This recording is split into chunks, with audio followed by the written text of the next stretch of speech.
Listen, you walk out of the grocery store carrying several bags. At first, everything is fine. Then one bag starts feeling heavier than you expected. You switch it to your other hand.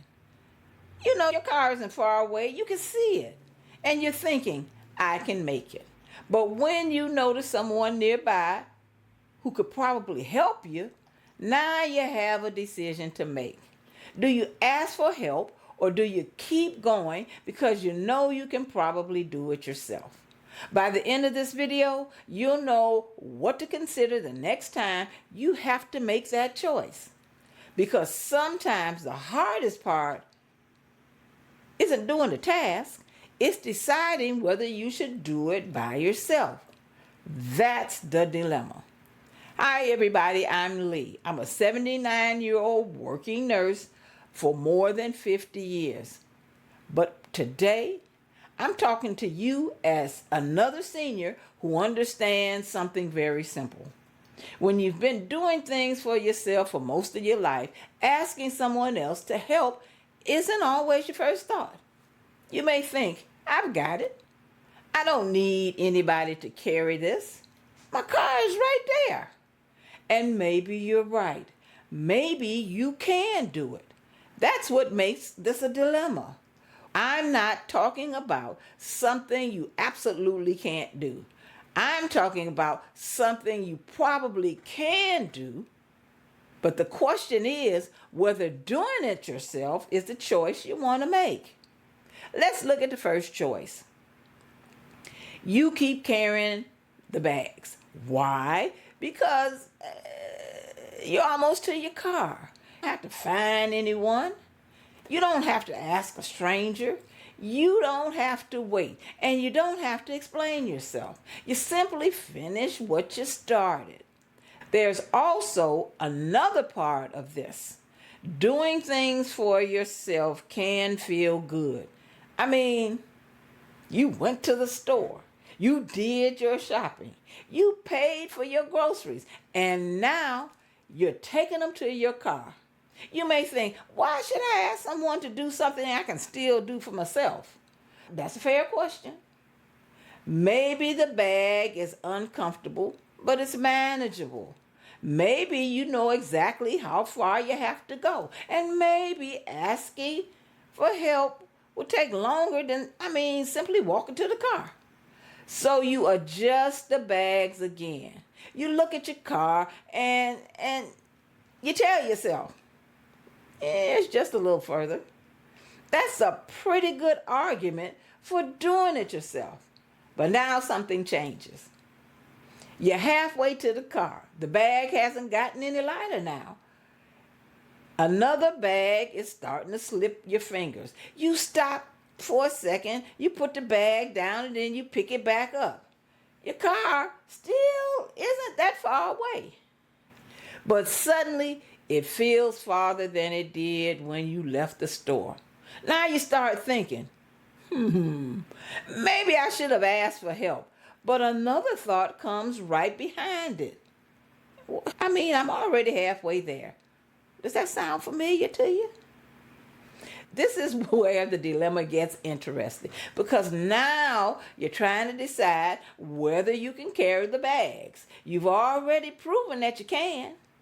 You've carried them halfway across the parking lot now. The question has changed. Do you need to prove that you can carry them the rest of the way? Now let's go back to the store entrance. Same bag, same car.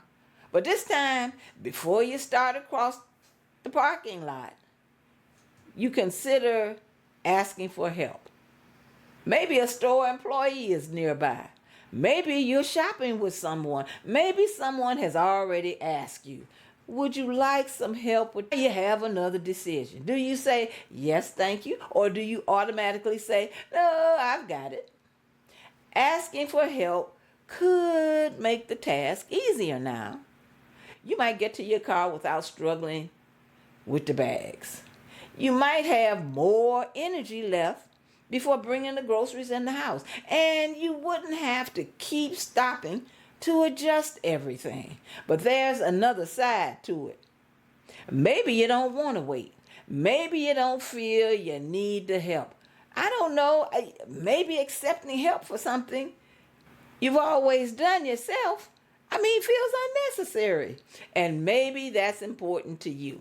So asking for help has its own trade-offs. It's just like doing it yourself does. Now, listen to me. Now let's change the situation one more time. You're standing outside the store. You have your bags.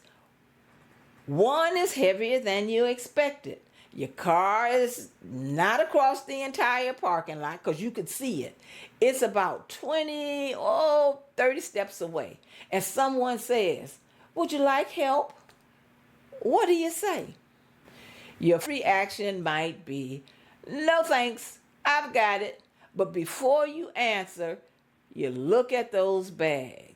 Then you look at your car.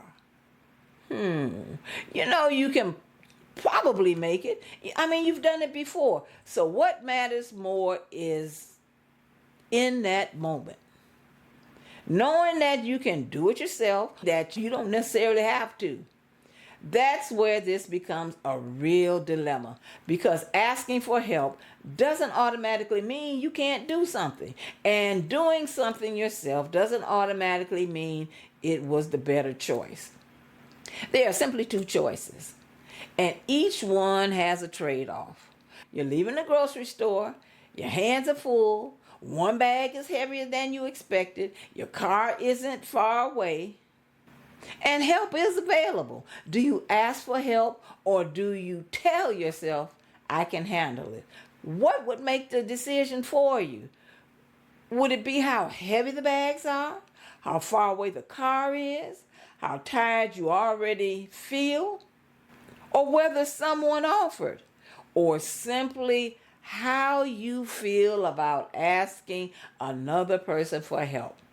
Now, listen to this. I'm not going to tell you which choice to make, because the point of Here's the Dilemma, this channel, you're not the only person facing choices like this. I look at the choices, I look at the trade-offs, and then you decide what to do. So here's my question for you. When you know you can probably do something yourself, what makes you finally decide to ask for help? Tell me in the comments.